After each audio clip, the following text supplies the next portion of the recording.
Frédéric Waisman est au documentaire Ce que l'Opéra de Paris est à la danse, un colosse. Avec plus de 30 documentaires à son actif sur les institutions et les lieux symboliques, nous avons demandé à ce travailleur inlassable quels étaient les parallèles entre la réalisation et la danse.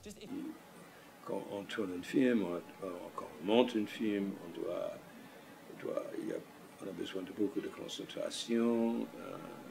Il y a un aspect de film documentaire qui est sportif, dans le sens que quand on court toute la journée avec l'équipement, on doit être dans un assez bon état, mais ça, pas dans si bon état que les danseuses. Tous les danseuses sont des grands athlètes, pas tous les cinéastes documentaires. Voilà. C'est pas le saut. Le saut est important, mais il est la résultante de ton mouvement. C'est pas le fait de sauter qui est important, c'est le fait d'envoyer quelque chose. C'est voilà. C'est vraiment t'envoies, hop, et après tu attaques. Mais tu verras, là tu auras besoin de moins de force. Pour l'instant, tu fais tout un. Il y a des moments où tu as besoin de poser. Un aspect de la discipline des danseuses qui suit des instructions, les indications, et les cinéastes n'aiment pas suivre les indications. Vous n'aimez pas? Seulement le mien. Pourquoi vous n'aimez pas? Parce que je suis très indiscipliné, je n'aime pas les ordres des autres.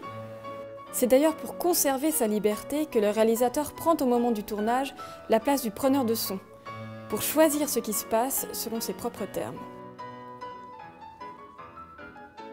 Pour faire un montage, par exemple pour la danse, j'ai commencé avec 132 de roche. Et pour monter un film de ça, il faut rester dans la chaise.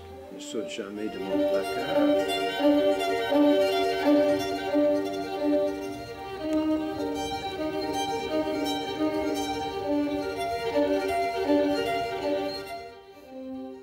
Oui, j'ai tombé amoureux de l'endroit. Non, mais à mon avis, le film, c'est une lettre d'amour à la compagnie de ballet.